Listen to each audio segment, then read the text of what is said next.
தொடர்பாக நடைபெறுகிறது இல்ல, திடீர்னு ஜல்லிக்கட்டு நடந்துருமோன்னு நான் பயந்துட்டேன். செந்தில் அவ்வளவு வேகமா வராரு. ஏன்னா அவர் பெரிய புத்தகத்தை கொண்டு வந்து சொன்னார். அனுகூல சத்துருன்னு ஒன்று கேள்விப்பட்டிருப்பீங்களா? அதுதான் செந்தில். தேவையில்லாம பேசி கரு நாகராஜன் நீங்க இதெல்லாம் நிறைவேற்றலைன்னு சொல்லி முடிச்சிட்டார். அவர் என்னுடைய ஊரை சேர்ந்தவர். அவர் அரசியல் விமர்சகர்னு போட்டிருந்தாங்க. நான் கூட திராவிட முன்னேற்ற கழகத்தை அவர் ஏதாவது சுட்டி காட்டுவாருங்கிறதுக்காக பொறுமையோடு காத்திருந்தேன்.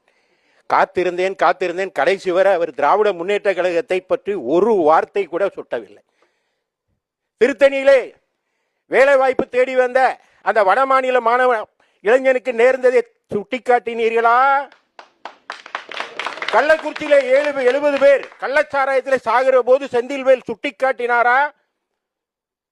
அண்ணா பல்கலைக்கழகத்திலே படிக்க வந்த மாணவி, அவருக்கு பாலியல் தொல்லை நடக்கிறது. யார் குற்றவாளிங்கிறதுக்குள்ள நான் இன்னும் போக வேண்டாம். ஆனா பாதுகாப்பில்லாத தமிழகம் என்று அவர் ஒரு சின்ன வேலை எடுத்து வீசி இருப்பாரா?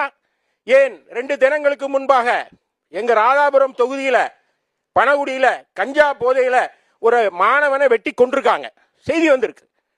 ஒரு வார்த்தை கேட்டிருப்பாரா? கேட்கல.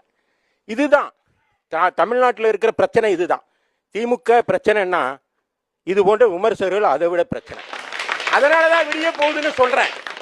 புதிய வழி பிறக்க போகுதுன்னு சொல்றேன்.